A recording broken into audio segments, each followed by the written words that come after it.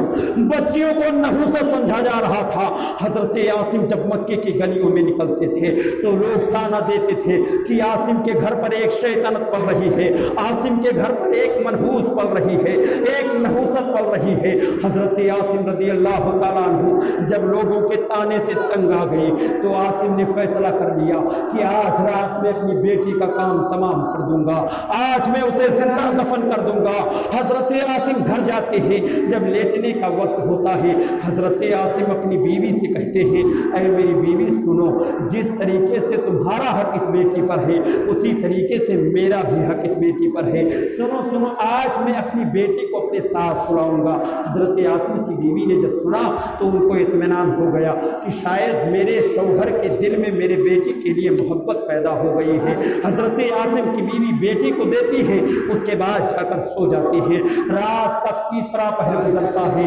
حضرت عاصم عرض کرتے ہیں یا رسول اللہ آپ کے آنے سے قبل ہم اتنے درندے ہو چکے تھے، جب رات کا تیسرا پہر ہوتا ہے میں اپنی بیٹی کو اپنی گود میں لیتا ہوں، گود میں لینے کے بعد میں مکے کے سرزمین پر اپنے گھر کا دروازہ کھولتا ہوں۔ اے نبی کی میراث سے انکار کرنے والوں سن لو، جب نبی کی پیدائش نہ ہوئی تھی تب باپ کا عالم کیا تھا، اور جب نبی کی پیدائش ہو گئی ہے تو اب باپ کا عالم کیا ہے۔ آپ ذرا غور تو فرمائیں، مکے کے سرزمین پر حضرت عاصم اپنی بیٹی کو لے کر نکلے تھے، لیکن کس لیے لے کر نکلے تھے؟ وہ بھی رات کے تیسرے پہر میں، صبح کے وقت عاصم نکلے تھے، لیکن کس مقصد سے نکلے تھے؟ عاصم نکلے تھے اس مقصد سے کہ آج میں اپنی بیٹی کو دفن کروں گا۔ جب نبی کی پیدائش نہ ہوئی تھی تو جب مکے کے سرزمین پر جب ایک بار نکلتا تھا تو اپنی بیٹی کو مارنے کے لیے نکلتا تھا، اور آج کے اس وقت میں جب 3 بجے رات کو کوئی باپ اپنی بیٹی کو لیتا ہے تو مارنے کے لیے نہیں بلکہ بیٹی کو زندگی دینے کے لیے نکلتا ہے۔ جب رات کا تیسرا پہر ہوتا ہے، بیٹی کی طبیعت خراب ہوتی ہے، باپ اسے گود میں اٹھاتا ہے، ہاسپٹل میں ایڈمٹ کرتا ہے۔ کس لیے ایڈمٹ کرتا ہے؟ اس لیے میری بیٹی کی صحت و سلامتی ہوگی، میری بیٹی صبح میری بیٹی دنیا میں زندہ رہے گی۔ اسی طریقے سے آپ ذرا غور تو فرمائیں، عاصم بچی کو لیتے ہیں، دوڑتے ہوئے جا رہے ہیں، اچانک ٹھوکر لگتی ہے، حضرت عاصم زمین پر گرتے ہیں۔ حضرت عاصم جب زمین پر گرتے ہیں بیٹی کی آنکھ کھل گئی، بیٹی بیدار ہو گئی۔ بیٹی نے جب باپ کو سامنے دیکھا تو بیٹی نے کہا کہ ابا جان، بابا جان، آپ مجھے کہاں لے کر جا رہے ہیں؟ رات کا تیسرا حصہ ہے، آپ مجھے کہاں لے کر جا رہے ہیں؟ حضرت عاصم نے کہا میری بیٹی چل، جہاں میں تجھے لے کر چل رہا ہوں تو میرے ساتھ چل۔ حضرت عاصم کی ننھی سی بیٹی 3.5 یا 4 سال کی بیٹی ہے، باپ سے کہتی ہے ابا جان مجھے مت لے جائیے، رات کے اس حصے میں مجھے ڈر لگتا ہے۔ لیکن عاصم نبی کے بارگاہ میں عرض کرتی ہے یا رسول اللہ، اس وقت ہم اس قدر جانور بن چکے تھے کہ انسانیت ہمارے اندر، انسانیت کا نام و نشان نہ تھا۔ ہم نے اپنی بیٹی کو اپنے ہاتھوں سے اس کے بالوں کو پکڑا